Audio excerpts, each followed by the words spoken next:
أيها الأحبة، يقول الله تبارك وتعالى: الذين يحملون العرش ومن حوله يسبحون بحمد ربهم ويؤمنون به ويستغفرون للذين آمنوا ربنا وسعت كل شيء رحمة وعلما فاغفر للذين تابوا واتبعوا سبيلك وقهم عذاب الجحيم.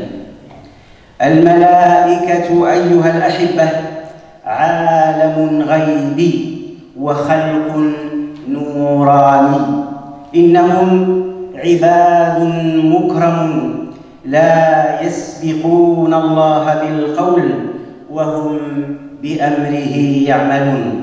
والإيمان بالملائكة أيها الأحبة أحد الأركان التي يقوم عليها الإيمان. الملائكة أيها الأحبة هم من أنصح العباد للعباد، هم من أنصح العباد للعباد. قال مطرف بن عبد الله رحمه الله: وجدنا أنصح عباد الله لعباد الله تعالى الملائكة، ووجدنا أغش عباد الله لعباد الله تعالى الشيطان. Chères sœurs, chers frères, Allah subhanahu wa ta'ala nous interpelle dans la sourate Ghafir, le pardonneur.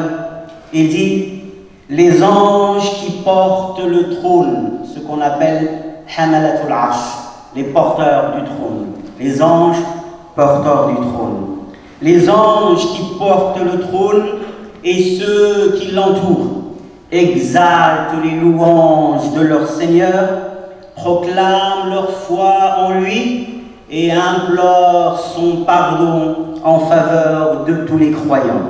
Seigneur, disent-ils, toi dont la miséricorde et la science embrassent toutes choses, pardonne à ceux qui se repentent et se remettent sur ta voie, préserve-les du supplice de l'enfer. Le monde des anges fait partie d'un monde immense, tellement immense qu'il n'y a que Dieu subhanahu wa ta'ala qui en connaît les limites. Le monde de l'Ghaib qui fait partie du domaine de la foi. Et les anges, un monde exceptionnel, fait partie justement de ce monde de l'Ghaib. Les anges, ce sont de nobles créatures d'Allah subhanahu wa ta'ala. Ils sont créés de lumière. Ils sont aux ordres de Dieu et ne connaissent pas la désobéissance. La foi en leur existence fait partie des piliers de la foi. Mutarrif ibn Abdillah rahimahullah a dit: les anges de Dieu sont les créatures qui veulent le plus de bien pour les serviteurs de Dieu. Et les démons sont les créatures qui veulent le plus de mal aux serviteurs de Dieu. Et dans ce verset, Allah subhanahu wa ta'ala il nous informe de quelque chose qui se passe dans le monde céleste, dans le monde des anges, et parmi les plus rapprochés des anges qui sont les porteurs du trône, que font-ils? Ils obéissent à Dieu subhanahu wa ta'ala, le louent, mais en plus de ça, ils invoquent Allah, ils invoquent le pardon d'Allah pour les croyants. Toi, mon frère, croyant, toi, ma sœur, croyante, vous êtes allongé sur votre lit en train de dormir et les porteurs du trône invoquent le pardon d'Allah pour vous. Quel grand bienfait! Les anges ne connaissent pas le mal. Ils ont un amour pour les serviteurs de Dieu exceptionnel et inimaginable. C'est pour ça qu'ils ont un lien avec les croyants qui est extraordinaire. Cette mosquée, Dieu subhanahu wa ta'ala nous informe que dans la dimension de l'Ghaib, cette mosquée est bondée, remplie de ces nobles créatures de lumière. Ils nous voient, ils nous entendent, ils écrivent, ils enregistrent, ils témoignent et ils éprouvent un amour pour ceux qui sont dans la maison de Dieu, ceux qui ont la foi dans ce monde de l'ghaïb sans l'avoir vu et sans le voir. وعن ابن عباس رضي الله عنهما قال قال رسول الله صلى الله عليه وسلم من لزم الاستغفار جعل الله له من كل ضيق مخرجا ومن كل هم فرجا ورزقه من حيث لا يحتسب. وعن فضالة بن عبيد رضي الله عنه أن النبي صلى الله عليه وسلم قال العبد آمن من عذاب الله ما استغفر الله. وجاء في الصحيحين عن أبي هريرة رضي الله عنه أن النبي صلى الله عليه وسلم قال يتعاقبون فيكم ملائكة بالليل وملائكة بالنهار ويجتمعون في صلاة الصبح وصلاة العصر ثم يعرج الذين باتوا فيكم فيسألهم الله وهو أعلم بهم كيف تركتم عبادي فيقولون تركناهم وهم يصلون وآتيناهم وهم يصلون. وفي رواية للإمام أحمد رحمه الله قال فيقولون جئناهم وهم يصلون وتركناهم وهم يصلون فاغفر لهم يوم الدين. L'imam Abu Daoud rahimahullah rapporte d'après Abdullah ibn Abbas, le prophète sallallahu alayhi wa sallam dit: celui qui s'attache à faire l'istighfar régulièrement doit, Dieu lui aménage une issue à toute dure situation et il le délivre de tout tourment et il lui accorde une subsistance, une voie à partir de laquelle il ne s'attendait pas. Chères sœurs, chers frères, dans notre foi, et ça doit être notre réaction première, qui dans chaque situation, c'est de puiser dans la révélation, dans le Coran et dans les enseignements du prophète sallam. Parce que dans ces deux révélations contiennent l'issue pour l'humanité dans toute crise, dans toute difficulté. Mais si nous, on oublie cela, et quand il y a une difficulté, on réagit comme les gens de ce bas monde qui réagissent en se réfugiant uniquement au niveau des causes. Aujourd'hui, tout le monde constate, musulmans et non musulmans, les mises en garde divines, les avertissements qui se suivent les uns les autres. Et à chaque fois qu'un châtiment descend, il ne peut être dissipé et élevé que par le repentir et par le fait de se réfugier auprès de Dieu. C'est pour ça que le prophète sallallahu nous dit: celui qui s'attache à l'istighfar, demandez pardon. Dans son foyer, sa famille, il faut éduquer son foyer à être un foyer qui est en train de bouillir avec l'istighfar, matin et soir, jour et nuit, pour être un foyer qui est préservé du châtiment. Et parfois, Dieu subhanahu wa ta'ala préserve des gens, des foyers, des cités tout entières grâce à quelques personnes qui sont dans une relation de repentir et de demande de pardon auprès de Dieu subhanahu wa ta'ala. Et puis, Allah subhanahu wa ta'ala trouve à ceux qui s'attachent à l'istighfar une issue favorable dans quelques crises et quelques situations que ce soit. Et il lui accorde son rizq, sa subsistance de là où la personne ne s'attend pas. L'imam Ahmad rahimahullah rapporte d'après Fadala ibn Ubayd que le prophète sallallahu alayhi wa sallam a dit: le serviteur est préservé du châtiment de Dieu tant qu'il demande pardon à Dieu. Demander pardon, regretter, avoir des remords, ce sont des causes qui permettent de lever la punition, de lever le châtiment de Dieu. Que dire alors quand ce sont des anges qui demande pardon pour nous. Allahu Akbar. Parfois, nous, on demande pardon, mais on se dit, je suis pécheur, j'ai beaucoup de manquements, je manque de véracité, de sincérité, et je demande pardon à Dieu. Quel va être le résultat? Même s'il ne faut pas penser comme cela. Parce que quand on invoque Dieu, il faut avoir la certitude que Dieu va nous accorder ce que l'on demande. Et quand ce sont des êtres qui sont purifiés, des êtres de lumière, des êtres qui obéissent à Allah subhanahu wa ta'ala et qui ont une place de privilégiée auprès d'Allah, demandent pardon pour nous. On doit tout faire pour rentrer dans cela.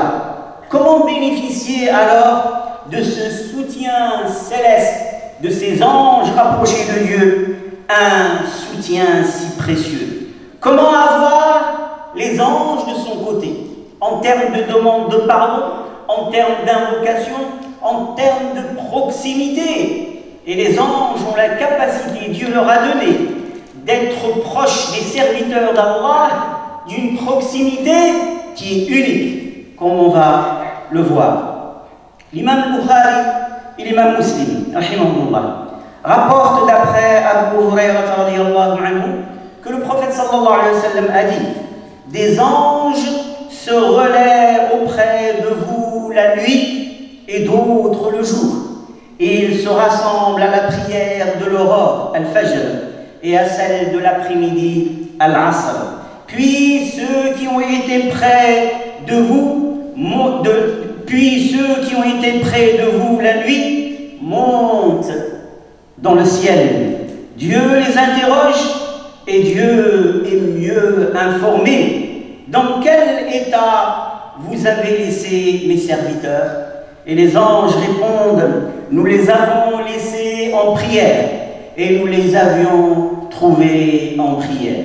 Et dans une autre version, rapportée par l'imam Ahmad, rahimahullah, le prophète sallallahu alayhi wa sallam dit que les anges disent à Dieu: nous les avons laissés en prière et nous les avons trouvés en prière, alors pardonne-leur, Seigneur, le jour de la rétribution. أقول قولي هذا وأستغفر الله لي ولكم فاستغفروه إنه هو الغفور الرحيم.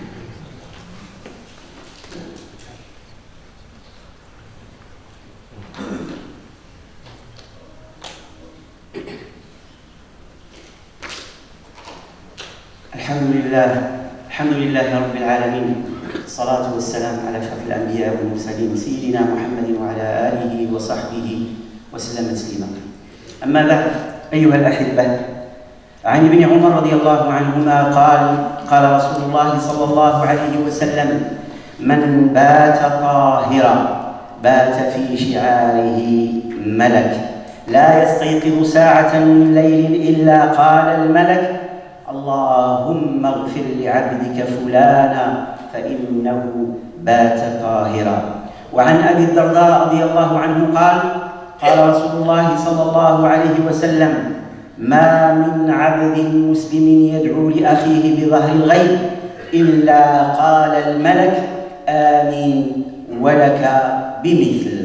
وقال صلى الله عليه وسلم: لا يزال أحدكم في صلاة ما دام ينتظرها، ولا تزال الملائكة تصلي على أحدكم ما دام في المسجد، اللهم اغفر له، اللهم ارحمه ما لم يحدث.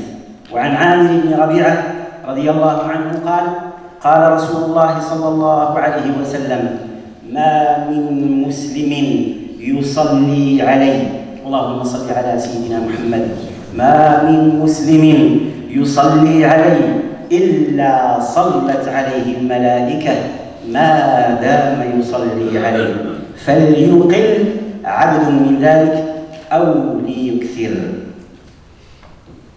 L'imam Ibn Khuzayma rahimahullah rapporte dans son recueil d'après Abdullah ibn Umar radiyallahu anhuma que le prophète sallallahu alayhi wa sallam a dit: celui qui s'endort la nuit, celui qui dort, qui s'endort en état de purification, qui a les ablutions et qui est en état de purification.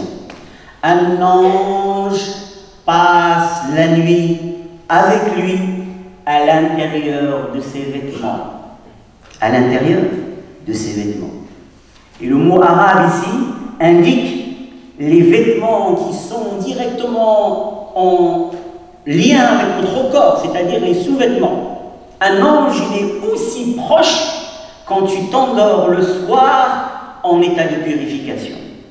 Et si ici l'état de purification ça signifie les ablutions, c'est pas obligé de faire les ablutions avant de dormir. Mais celui qui fait ses ablutions et il fait deux rak'a, de repentir, puis il s'endort en état d'ablution, celui-là, il y a un être de lumière, un ange, qui vient et qui rentre à l'intérieur de ses vêtements et qui passe la nuit avec lui. Et à chaque fois que tu te tournes, tu te retournes, tu te réveilles de la nuit, cet ange, il dit « Allah, pardonne-lui, Allah, fais-lui miséricorde ». Combien de fois on se tourne et on se retourne dans la nuit? Parfois, combien on se réveille 2 fois dans la nuit? Et l'ange, il est avec toi. Si le fait de dormir avec l'état de purification du corps, c'est ça la récompense, que dire de celui qui s'endort avec la purification du cœur? C'est-à-dire, il s'endort sans détester il ne déteste aucun musulman, aucun croyant. Il n'a de haine envers personne. Il ne jalouse personne. Il n'a de rancœur envers personne. Ça, c'est la grande purification. C'est la grande purification. L'imam Muslim rapporte d'après Abu Darda que le prophète sallallahu alayhi wa sallam a dit « Il n'y a pas de serviteur musulman qui invoque pour son frère en son absence sans qu'un ange dise « Amin » et à toi la même chose. Tu veux qu'un ange dort avec toi et te demande pardon? Voilà ce qu'il faut faire. Tu veux qu'un ange fasse des invocations spécifiques pour toi? Alors fais des invocations pour tes frères. Quand tu fais une invocation pour ton frère en son absence, il y a un ange auprès de toi qui dit « Et pour toi la même chose.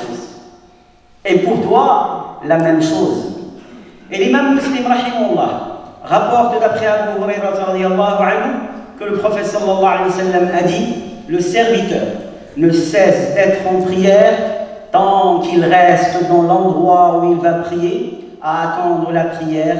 Les anges disent « Oh Allah, pardonne-lui. Oh Allah, fais-lui miséricorde. » Et ce, jusqu'à ce qu'il s'en aille ou qu'il perde ses ablutions. Quand tu es à la mosquée, tant que tu as les ablutions et tu es à la mosquée, les anges sont en train de demander pardon pour toi, d'invoquer Allah pour toi. Et d'après Ibn Majah rahimahullah, d'après Amir ibn Rabi'a, le prophète sallallahu alayhi wa sallam a dit « Il n'y a pas une personne qui prie sur moi sans que les anges ne prient sur lui, tant qu'il prie sur moi. Le serviteur augmente le nombre de ses prières ou qu'il les diminue. » La prière sur le prophète sallallahu alayhi wa sallam, as-salatu ala nabi. Et on est dans une journée, dans un jour qui est Yawm al-Jumu'ah. Le prophète sallallahu alayhi wa sallam nous a dit de multiplier les prières sur lui le jour du vendredi. Quand tu fais des prières sur le prophète sallallahu alayhi wa sallam, eh bien, les anges prient sur toi. Les anges appellent les invocations, le pardon pour toi. Et le prophète sallallahu alayhi wa sallam dit, tant que tu fais la prière sur lui. Alors, dit le prophète sallallahu alayhi wa sallam, choisis.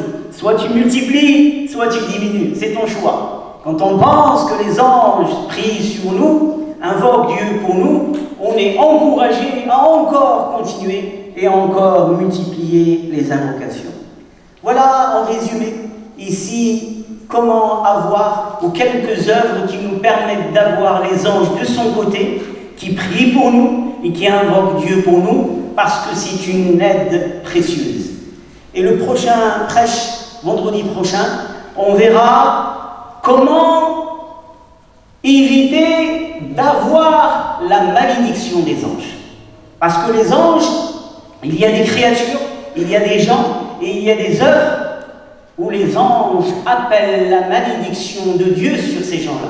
Et donc on verra ces œuvres-là pour éviter d'être parmi ceux qui sont maudits par Dieu, maudits par les anges, et donc éloignés de la miséricorde de Dieu.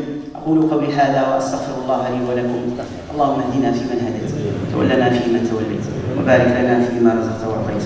حبب إلينا الإيمان وزينه في قلوبنا، وكره إلينا الكفر والفسوق والعصيان، واجعلنا من الراشدين ومع الراشدين. اللهم ارحم ضعفنا وتولى أمرنا، واشف مرضانا وعاف مبتلانا. اللهم ارحمنا وارحم والدينا، وارحم من علمنا، وارحم من سبقنا بالإيمان، ولا تجعل في قلوبنا غلا للذين آمنوا برحمتك يا أرحم الراحمين. كل هذه الأمة وليا ونصيرا. اللهم أيدها وانصرها واستخلفها، وحد صفها، اجمع شملها، اجعلها على قلب رجل واحد برحمتك يا أرحم الراحمين. كل إخواننا المستضعفين في كل مكان برحمتك يا أرحم الراحمين.